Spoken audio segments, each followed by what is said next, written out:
Hello there. Today I will be giving you a tour of my beautiful gardens. Let us begin in this corner.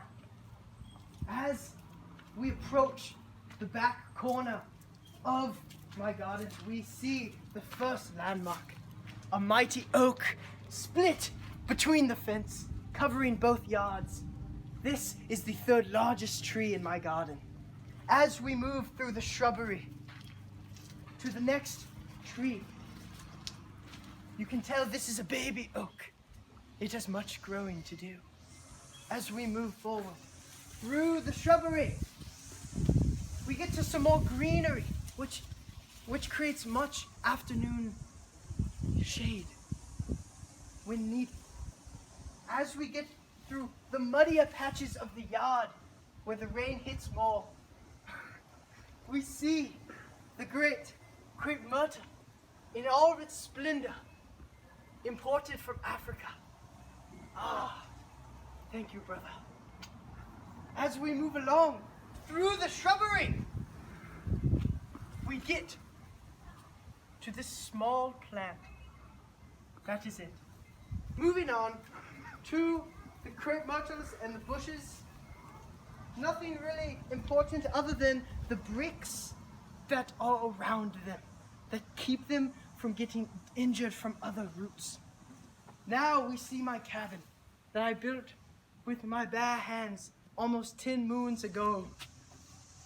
As we move along through the yard, we get to one of the greatest technological achievements of its day, a wooden bridge over the marshland. As you can see, it works quite well. Move along to my favorite tree of the yard. This mighty root sticking out of the ground is where I spent much of my childhood, perched. Moving along, we get to the back opposite corner that we started.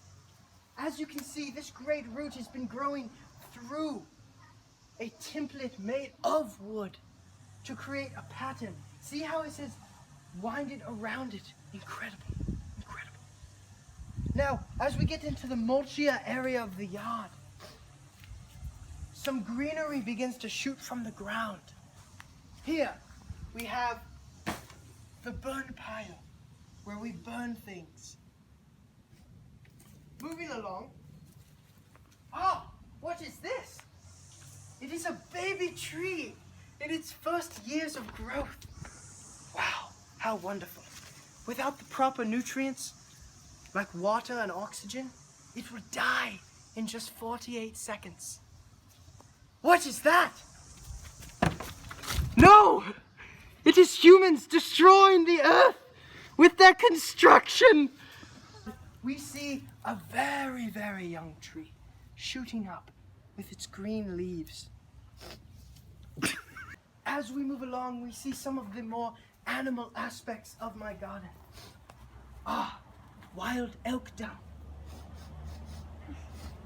As I smell from the complex carbohydrates and the proteins inside, this elk has been dead for some time.